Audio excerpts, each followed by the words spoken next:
बिस्मिल्लाहिर्रहमानिर्रहीम। Welcome to सरकारी job गुरु। दोस्तों, वर्चुअल यूनिवर्सिटी में कांस्टेबल के जो पेपर है वो आपके सामने डिस्प्ले हो रहा है। इसमें मोस्ट रिपीटेड जो एमसीक्यूज़ हैं कांस्टेबल का जो अभी पेपर आएगा उस हिसाब से, तो इसमें जनरल नॉलेज का सबसे बड़ा पोर्शन है, उसके बाद इंग्लिश का पोर्शन है। अभी 60 एमसीक्यूज़ के हिसाब से मैंने इसको डिवाइड किया है। अब इसमें 18 क्वेश्चन इंग्लिश के होंगे, 27 क्वेश्चन जो है वो जीके के होंगे, 3 क्वेश्चन इस्लामिक स्टडी और पाकिस्तान स्टडीज़ के, और मैथ आईक्यू के 9 क्वेश्चंस होंगे। चलें जी, स्टार्ट करते हैं। सबसे पहले मुझे आप ये बताएं कि कांस्टेबल वालों का सबका टेस्ट जो है वो 10 जुलाई को है या किसी का उससे पहले या बाद में है।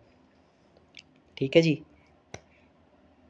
इंग्लिश कॉम्प्रिहेंशन एंड कंपोजिशन, सबसे पहले जो है ना रीडिंग कॉम्प्रिहेंशन है। उसमें यह है कि एक पैसेज दिया होता है इस तरह से, उसमें से आपने जवाब ढूंढ के लिखने होते हैं, उसको टिक लगाना होता है। तो उसका तरीका ये है कि आप पहले उसके क्वेश्चन जो होते हैं एमसीक्यूज वो पढ़ें और फिर जो है इस पैसेज को पढ़ेंगे तो आपको आसानी रहेगी, जल्दी आप उसमें से ढूंढ लेंगे। Pakistan is one of the countries most vulnerable to climate change despite contributing only a small share of global green house gas emission. कह रहा है कि पूरी दुनिया में जो क्लाइमेट चेंज हो रहा है, मौसमियाती तब्दीली हो रही है, उसमें पाकिस्तान जो है कि सबसे ज़्यादा ख़तरा पाकिस्तान को है, या जिन कंट्रीज़ को ज़्यादा ख़तरा है उसमें से पाकिस्तान भी एक है। लेकिन पाकिस्तान जो है वो बहुत कम उसमें पाकिस्तान का हिस्सा है जो ख़तरे, जो ग्लोबल इमिशन हो रही है, धुआं उठ रहा है या फैक्ट्रियाँ चल रही हैं या जो है दूसरे काम हो रहे हैं जिसकी वजह से ग्रीन हाउस गैस बन रही है, गर्मी जिससे बढ़ रही है, ऐसे कह लें आप। तो पाकिस्तान का उसमें बहुत हिस्सा कम है, लेकिन पाकिस्तान को ख़तरा बहुत ज़्यादा है। राइजिंग टेम्परेचर्स यानी बढ़ते हुए दर्जा हरारत, फ्लड्स, सैलाब, ड्राउट्स माना खुश्क साली, and melting glaciers have affected agriculture, water resource and human health. इन सारी वजहों से कह रहा है कि जो ग्लेशियर मेल्ट हो रहे हैं, बर्फ़ मेल्ट हो रही है, खुश्क साली हो रही है, सैलाब आ रहे हैं, और जो है वो टेम्परेचर बहुत ज़्यादा बढ़ रहा है, गर्मी बहुत ज़्यादा हो रही है। तो उसकी वजह से हमारी ज़राअत पे भी फ़र्क पड़ा है, हमारे जो पानी के रिसोर्सेज हैं उनके ऊपर भी फ़र्क पड़ा है। पानी कभी कम होता जाए, कभी सैलाब आ जाता है, कभी बिल्कुल कम हो जाता है फसलों के लिए। एंड ह्यूमन हेल्थ, इंसानी सेहत पे भी बहुत ज़्यादा असर पड़ा है, लोग बीमार हो जाते हैं। Sorry. Experts believe that planting trees, reducing pollution, improving water management, and promoting renewable energy are essential steps to reduce the effects of climate change. तो जो एक्सपर्ट्स हैं, जो पढ़े लिखे लोग हैं, जो रिसर्च करते हैं, वो कह रहे हैं कि इससे निमटने का तरीका ये है कि आप ज़्यादा से ज़्यादा दरख्त लगाएं और पॉल्यूशन को रिड्यूस करें। जो गंदगी है, ठीक है, इसको हम कम से कम करें। इम्प्रूविंग वाटर मैनेजमेंट, पानी जितना भी है उसको अच्छे तरीके से इस्तेमाल करें, उसको बेहतर तरीके से इस्तेमाल करें। ऐसे नहीं फसलों में छोड़ दिया एक साइड से तो वो चलता जा रहा है, नहीं। प्रोमोटिंग रीन्यूएबल एनर्जी जिस तरह से सोलर पैनल से इस्तेमाल कर रहे हैं, या जो है ना विंड एनर्जी है, या हाइडल एनर्जी है, बहुत सारी सोर्सेस हैं अल्टरनेटिव एनर्जी के। तो उनसे जो है वो जो क्लाइमेट चेंज पे ऊपर इफ़ेक्ट हो रहे हैं, मौसमियाती तब्दीलियाँ हो रही हैं, उसके साथ निमटने में हमारी हेल्प कर सकती हैं ये चीज़ें। Public awareness and government policies also play an important role in protecting the environment. तो पब्लिक अवेयरनेस यानी सबसे पहले तो लोगों को पता होना चाहिए कि मौसमियाती तब्दीलियाँ क्यों हो रही हैं। फिर जो है वो गवर्नमेंट को चाहिए कि ऐसी पॉलिसीज़ बनाएं, ऐसी हिकमत अमली इख्तियार करें ताकि जो है वो हमारा जो माहौल है उसको बचाने में हम अहम किरदार अदा कर सकें। तो ये था पैसेज। अब व्हाट्सएप का ये जो नंबर दिया हुआ है 0304366759 इस पर आप व्हाट्सएप करके ये पीडीएफ हासिल भी कर सकते हैं। अब बच्चे क्या कर रहे हैं कि जैसे ही मुझे व्हाट्सएप करते हैं तो वो कह रहे हैं कि ग्रुप जो है, जो ग्रुप ज्वाइन करते हैं मेरा, कह रहे हैं सर उसमें कोई पीडीएफ नहीं है। तो भाई जैसे आप ज्वाइन करेंगे तो उससे पहले के जो पीडीएफ हैं वो आपको शो नहीं होंगे।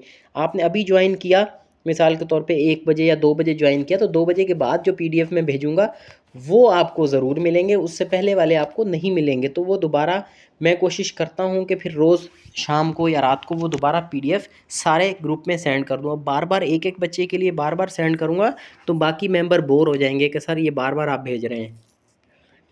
दूसरी बात ये कि आप ज़रा ये बताएं कि आपने सिर्फ कांस्टेबल के लिए अप्लाई किया हुआ है या किसी और पोस्ट के लिए भी अप्लाई किया हुआ है। कमेंट ज़रूर किया करें। फेसबुक और यूट्यूब का जो जहां आप वीडियो देख रहे हैं इसके नीचे कमेंट का है जगह, वहां जाके आप लिखें कि भाई आपका टेस्ट कब है और आप जो है वो कांस्टेबल के लिए अप्लाई किया है या दूसरे टेस्टों में भी अप्लाई किया हुआ है।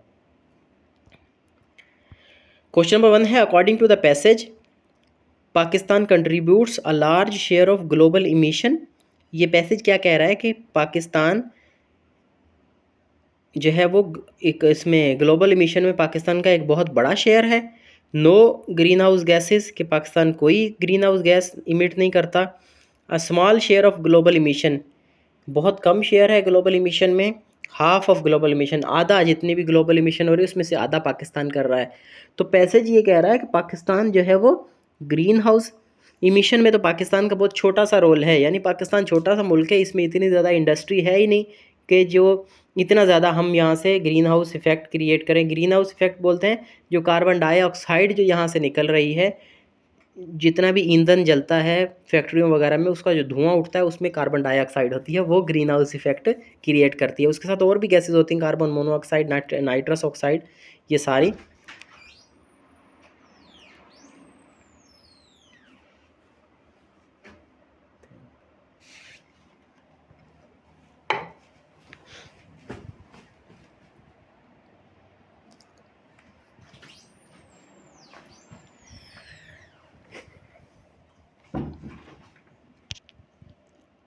तो पाकिस्तान स्मॉल शेयर है, बहुत कम शेयर है पाकिस्तान का।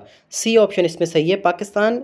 हिंट, अब ये जो नीचे है ना, ये एडिशनल इन्फॉर्मेशन है कि इससे रिलेटेड इन्फॉर्मेशन और भी है। Pakistan is highly affected but contributes relatively little to global emissions. ठीक है, पाकिस्तान थोड़ा सा इमिट करता है लेकिन अफेक्ट बहुत ज़्यादा इस पर हो रहा है, पाकिस्तान के ऊपर असर बहुत ज़्यादा हो रहे हैं असरात।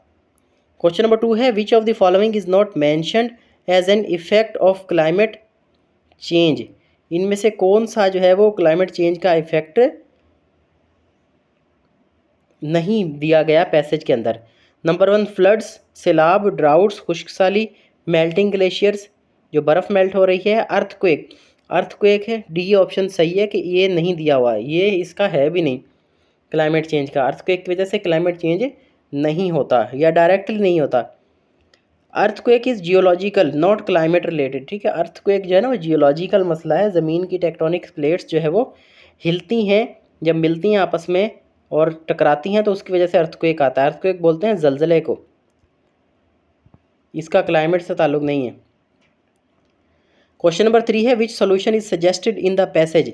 पैसेज के अंदर कौन सा सोल्यूशन बताया गया है ग्लोबल वार्मिंग से निमटने का। इंक्रीजिंग इंडस्ट्रियल पॉल्यूशन, कि हम इंडस्ट्रीज़ की जो पॉल्यूशन है वो ज़्यादा बढ़ाएं। कटिंग फॉरेस्ट, फॉरेस्ट कट करें। रीन्यूएबल एनर्जी, यानी जो रीन्यूएबल एनर्जी है उसको इस्तेमाल करें, या बिल्डिंग मोर फैक्ट्रीज, ज़्यादा फैक्ट्रियाँ लगाएं। तो सी ऑप्शन सही है, रीन्यूएबल एनर्जी। रीन्यूएबल एनर्जी मैंने जैसे बताया, सोलर, विंड, हाइडल, पानी के जैसे डैम होते हैं वो। क्वेश्चन नंबर 4 है, पब्लिक अवेयरनेस हेल्प्स इन, जो आम लोगों को अवेयरनेस होती है, मालूमात होती है, उससे फ़ायदा क्या होता है। इंक्रीजिंग पॉल्यूशन, उससे पॉल्यूशन ज़्यादा होती है। प्रोटेक्टिंग द इन्वायरमेंट, इन्वायरमेंट महफूज होता है। रिड्यूसिंग एजुकेशन, तालीम कम होती है। इंक्रीजिंग फ्यूल प्राइसेस, फ्यूल की कीमतें ज़्यादा करें, नहीं। प्रोटेक्टिंग द इन्वायरमेंट, जब लोगों को मालूमात होगी, इस बारे में एहसास होगा कि हम अगर पॉल्यूशन बढ़ाएंगे तो उससे आलूदगी बढ़ाएंगे तो उससे क्या होगा, हमारा माहौल ख़राब होगा। पॉल्यूशन कम करेंगे, आलूदगी कम करेंगे तो माहौल जो है वो साफ़ होगा। तो बी ऑप्शन सही है, बाकी सारे तो नेगेटिव बातें हैं। क्वेश्चन नंबर 5 है, the best title for the passage is. इस पैसेज का बेस्ट टाइटल कौन सा होना चाहिए। Tourism in Pakistan, climate change in Pakistan, agriculture in Asia, rivers of Pakistan. B option सही है जी, climate change and Pakistan. Question number 6 है, अब ये पैसेज के साथ इसका कोई ताल्लुक नहीं, पहले 1 से लेकर 5 तक आपने पैसेज में से सवाल ढूंढने थे। क्वेश्चन नंबर 6 है, choose the synonym of abundant. Abundant का मतलब होता है बहुत ज़्यादा, वाफर मिकदार में, तो उसका बी ऑप्शन सही है, प्लेंटी। प्लेंटी का मतलब भी बहुत ज़्यादा। स्कार्स का मतलब कि कमी होना किसी चीज़ की, एम्प्टी का मतलब खाली, वीक का मतलब कमज़ोर। तो बी ऑप्शन इसका सही है। ऑप्शंस मैंने दिए हुए हैं यहाँ पर, आप लोग अगर चाहें तो ख़ुद भी इसको पीडीएफ से इसको पढ़ सकते हैं, लेकिन जो लोग कह रहे हैं कि सर आप करवाएं तो ठीक है जी, ये उनके लिए वीडियो है। व्हाट्सअप नंबर पर आप मैसेज करके व्हाट्सअप ग्रुप भी ज्वाइन कर सकते हैं। जो लोग देख रहे हैं वो थोड़ा सा बताएं कौन से सिटी से उनका ताल्लुक़ है। Abundant means existing in large quantities. Abundant का मतलब बहुत ज़्यादा मिकदार में होना किसी चीज़ का। Choose the antonym of permanent. Permanent का मतलब होता है कि जो देरपा होता है या जो है ना वो मुस्तकिल होता है। इसका अपोजिट है जी टेम्परेरी। टेम्परेरी का मतलब होता है कि कुछ वक्त के लिए।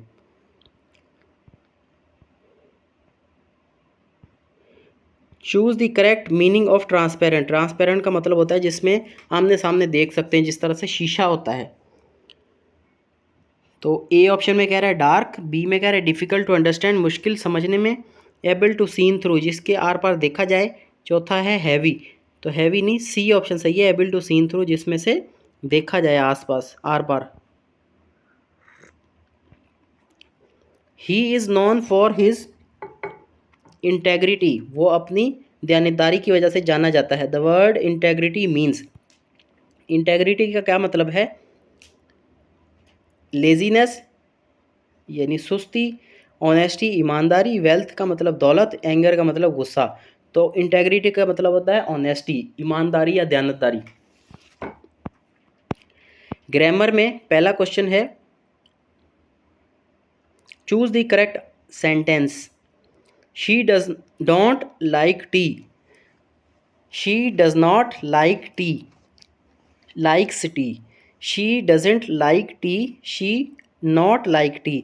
तो ये प्रेजेंट इंडेफिनेट के टेंस इसमें हैं, और इसमें जो है वो शी थर्ड पर्सन सिंगुलर है तो उसके साथ डज आएगा। डज नॉट में जो है वो लाइक के साथ वर्ब के साथ एस नहीं आएगा। तो सी ऑप्शन इसमें सही है कि शी डजेंट लाइक टी। बाकी जो है ना गलत है। डजेंट ठीक है वहाँ पर बी में, लेकिन लाइक्स देखें वर्ब के साथ एस लगा दिया उसने, वो नहीं लगाना। She likes, she does not like tea, C option सही है जी। क्वेश्चन नंबर 11 है identify the correct passive voice. They completed the project, उन्होंने प्रोजेक्ट कंप्लीट कर दिया। तो इसका पैसिव वॉइस आपने बनाना है, ये एक्टिव वॉइस है। The project completed, the project was completed, the project is completed, the project had completed. ठीक है, पैसिव वॉइस में जो है वो एक तो दे कंप्लीटेड द प्रोजेक्ट, तो इसमें द प्रोजेक्ट ये पास्ट इंडेफिनेट का है, तो पैसिव वॉइस में पास्ट इंडेफिनेट जो है वो पास्ट कंटिन्यूस में चेंज हो जाता है। तो बी ऑप्शन यहाँ पे सही है, द प्रोजेक्ट वाज कंप्लीटेड। लेकिन यहाँ पर एडिशन कुछ इस तरह से होगी, the project was completed by them. ठीक है, पैसिव वॉइस यही होता है कि वो बताना होता है कि किसने इसको किया। Choose the correct indirect speech. Ali said I am busy, Ali ने कहा कि मैं मसरूफ़ हूँ। तो इसका इनडायरेक्ट आपने बनाना है कि Ali said he is busy. ठीक है, तो ऊपर वाले में देखें कि जो रिपोर्टिंग स्पीच है, सॉरी रिपोर्टेड स्पीच है, वो प्रेजेंट कंटिन्यूस में है। तो प्रेजेंट कंटिन्यूस अपना जो है वो पास्ट कंटिन्यूस में चेंज हो जाता है। तो Ali said that he was busy, तो बी ऑप्शन इसका सही होगा, present changes to past in reported speech. Question number 13 है fill in the blank. Neither Ali nor Ahmad dash present. अब ये नीदर नौर ईदर और हाँ इसमें क्या आएगा, इसमें हमेशा जो है वो जो वर्ब होता है वो सिंगुलर रहता है और वो नियरेस्ट के साथ एग्रीमेंट में होता है। नीदर अली नौर अहमद, ना ही अली ना ही अहमद, दोनों नहीं है, ना ही अली ना ही अहमद, तो इसमें सिंगुलर आएगा। तो सी ऑप्शन में इज़ जो है ना, nor Ali nor Ahmad is present, तो ये ठीक है।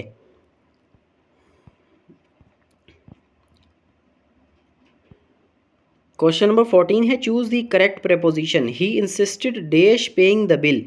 ही इंसिस्टेड के साथ ऑन आता होता है। ठीक है, insisted on paying the bill, B option सही है। Choose the correctly punctuated sentence. Yes punctuation बोलते हैं कि जो full stop, comma, capitals letter, इन चीज़ों का आपने देखना है। पहले में देखें yes I can help you, दिखने में तो सही लग रहा है, लेकिन देखें कि यस के बाद कॉमा आना चाहिए। Yes I can help you, तो ये यहाँ पर इसको तोड़ना चाह रहा है। तो बी ऑप्शन देखें yes I can help you. C में यस आई के बाद तो कॉमा का तसव्वुर ही नहीं है, और यस के बाद कॉलन देकर, सेमी कॉलन देकर आई कैन हेल्प यू आखिर में जो है वो कॉमा दे दिया, ये गलत है। तो इसमें बी ऑप्शन सही है। क्वेश्चन नंबर 16 है fill in the blanks.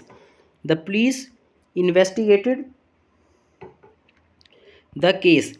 Police ने केस को इन्वेस्टिगेट किया, पूछगिछ की, उसकी छानबीन की, कर रही है, ठीक है। तो इसमें पुलिस के साथ आर आएगा, क्यों? क्योंकि ये प्लूरल नाउन है। दिखने में तो लग रहा है कि सिंगुलर है, दी पुलिस इज आना चाहिए, नहीं, लेकिन पुलिस आर प्लूरल नाउन है ये। चूज दी करेक्टली स्पेल्ड वर्ड। इनमें से जो करेक्ट स्पेलिंग है वो बताएं। इन्वायरमेंट की करेक्ट स्पेलिंग, तो इसमें जो है इन्वायरमेंट नहीं होता, ये अगर आपने इसको पढ़ना है, स्पेलिंग याद करनी है, तो इसको इन्वायरमेंट पढ़ें आप, फिर आपको याद हो जाएगा। ENVIRONMENT, बी ऑप्शन में देखें इन्वायरमेंट, MENT आएगा, ठीक है। तो बी ऑप्शन इसका सही है। क्वेश्चन नंबर 18 है विच सेंटेंस इज ग्रामेटिकली करेक्ट। इनमें से कौन सा सेंटेंस जो है वो ग्रामर के तौर पे सही है? तो वो है जी बी ऑप्शन इसका सही है। Each of the boys has a book. Each के साथ हमेशा सिंगुलर वर्ब हम इस्तेमाल करते हैं।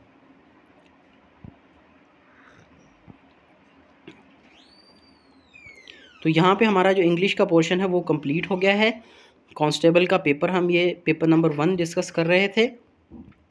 इसके बाद वाले पोर्शन में हम जो है वो जीके को डिस्कस करेंगे, और वो वीडियो की लेंथ लंबी हो गई है। नेक्स्ट वीडियो में इंशाल्लाह इसको डिस्कस करेंगे, आपके साथ शेयर भी करेंगे। ग्रुप व्हाट्सएप पर ज्वाइन करें, PDF आपको वहीं पर मैं सेंड कर दूँगा।